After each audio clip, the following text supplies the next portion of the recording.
Let's focus on Luke 16:23. Remember in Matthew 10:28, Matthew 10:28 used the word Gehenna. You're going to see that in the case of the rich man, the word that the King James translated as hell, right? Translated as hell isn't Gehenna, it's Hades. Isn't Gehenna.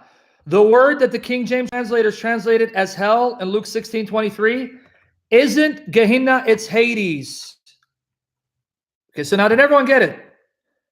Did you see that in Luke 16:23, the rich man, when he died and was buried, he found himself in Hades, which the King James translated as hell. Now, the Hebrew equivalent of this Greek word is Sheol.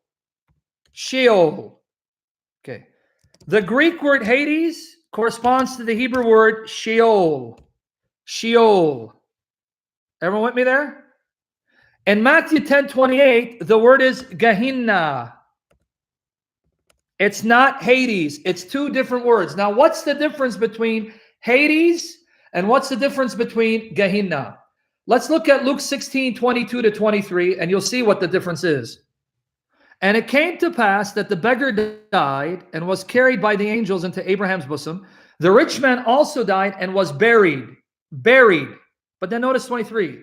And in hell, he lifted up his eyes. Okay, folks, if he was buried, what part of him ended up in hell or Hades?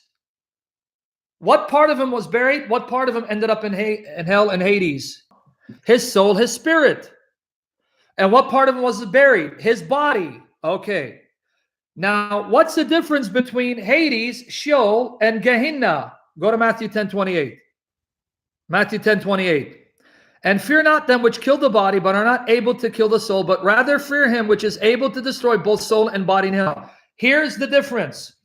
Hades in Greek, Sheol in Hebrew, can refer to the grave, or it can refer to the abode of the dead when their spirits, souls leave their bodies. Okay, follow with me. You got to now pay attention so I don't lose you. Before Jesus' death, resurrection, and ascension into heaven, everyone who died, their souls, their spirits went to Sheol, Hades, the realm of the dead. The difference between Hades and Sheol and Gehenna is the place where the body and the soul of the unbeliever is sent to be destroyed.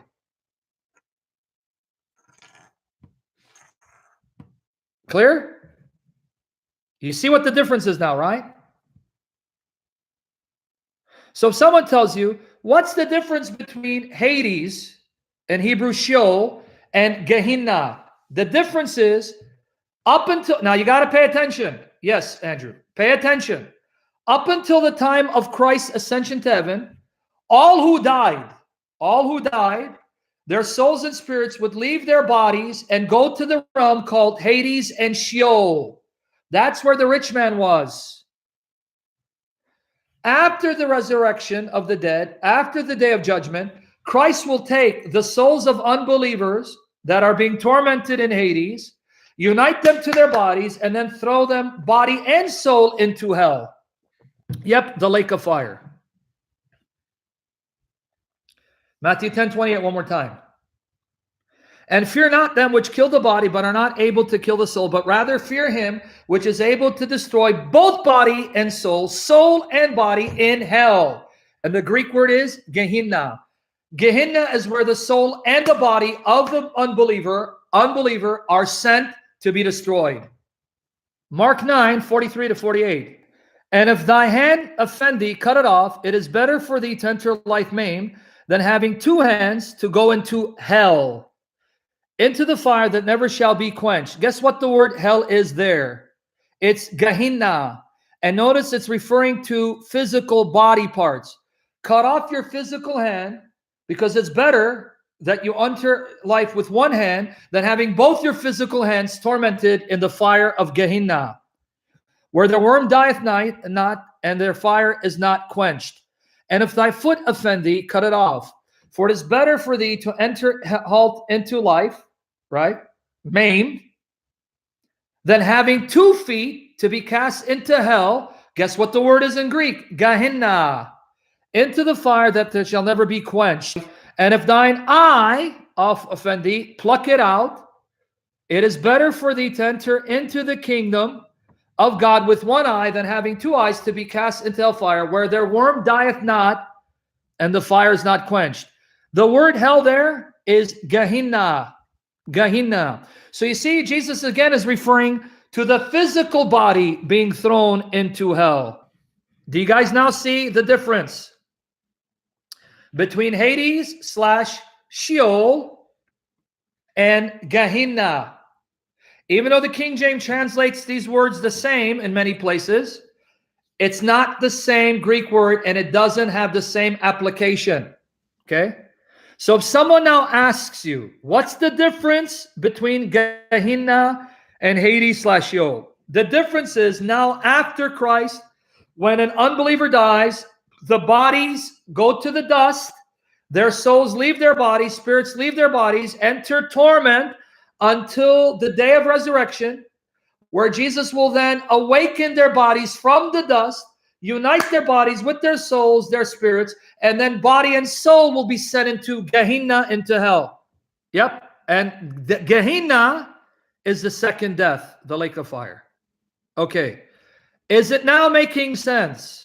The difference between Hades, Hades, Sheol in Hebrew, and Gehenna. Yes. Hades, Irene, remains until Christ comes. So let me prove it to you. Revelation chapter 20, verses 11-15. Hades and death will also be sent into Gehenna. Did you know that? Revelation says Hades and death will be thrown into the lake of fire, and the lake of fire is Gehenna. Here, read with me. And I saw a great white throne and him that sat on it. Revelation 20, verses 11-15. Read, please. I want you to catch it. Revelation 20, verse 11-15.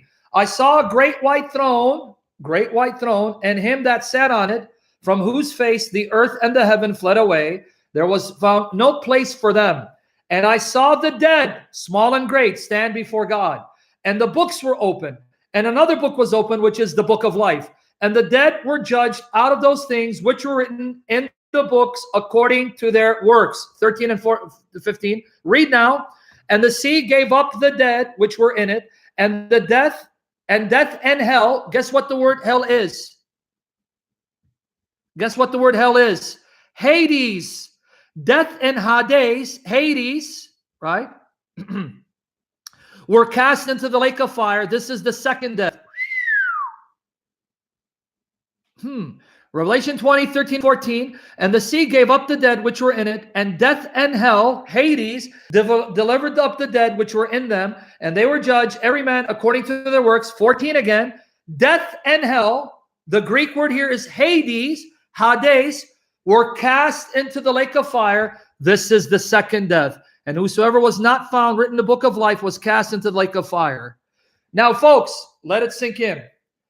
In Revelation 20, 13-14, it says, death and Hades, which the King James rendered hell, gave up their dead. Then death was taken, and hell, Hades, were taken and thrown into the lake of fire. So this is why, if you don't have access to the Greek manuscripts or an interlinear or a Strong's or a lexicon, you won't see that the King James translation is rendering 2 different words as hell. Medic, the reason why King James Version does it is because everyone speaks of people dying and go to hell. Right now, if I say, Medic, when Hitler died, where did he go? He went to hell. So even in the English language, we use the term hell for both Hades and for Gehenna. Okay. Why are death and Hades thrown into hell when death and Hades are not persons and they haven't sinned, committed no wrong? Why? This is John's way of personifying, taking inanimate places that are not persons, personifying them. This is what we call personification. That's a literary feature. We use it till this day, where we take something that's inanimate, not personal, and personify it, right? So what is John trying to tell you in that personification? What is he trying to illustrate by describing death and Hades as actual persons who will be thrown into the lake of fire? Well, let me explain. Death means physical death. Hades refers to the place where the souls of the dead go. What he means is after the resurrection, pay attention, this is what he means. After the general resurrection, where all the dead are raised and all the souls in Hades come out and are united to their bodies, there'll be no more physical death where the souls separate from bodies, so there'll be no more need for the grave or Hades. It will be over from that point onwards. You understand what he's saying here? When the general resurrection of the dead takes place, no more physical death for anyone. Therefore, if there's no more physical death, you won't need death anymore to cause physical death, and you won't need Hades anymore for the souls of the physically dead to go to if they're unbelievers. That will be over with. So this is John's way of saying Hades will no longer exist as a place for the dead, and physical death will no longer occur. Does it make sense now? Is it sinking in? Are you learning and going deeper into the scriptures? Is everyone clear now with me? When it says, send Abimelech on his way, when it says Jesus went to hell, the Greek word is Hades, Hades, Hebrew Sheol. It doesn't mean he went to the flames and fire of fire and was tormented. Because you remember yesterday, Luke 16, 19 to 31, the parable of the rich man Lazarus, which I did an entire session on. Abraham and the rich man were all in the same spiritual dimension. They could see each other, but there was a gulf separating them so that Abraham couldn't go to him and he couldn't go to Abraham. And on Abraham's side was peace and comfort. On the other side was torment. So when Jesus went to Hades, guess where he did not go? To the place of torment. He went to the place of peace and rest and comfort, Abraham's bosom.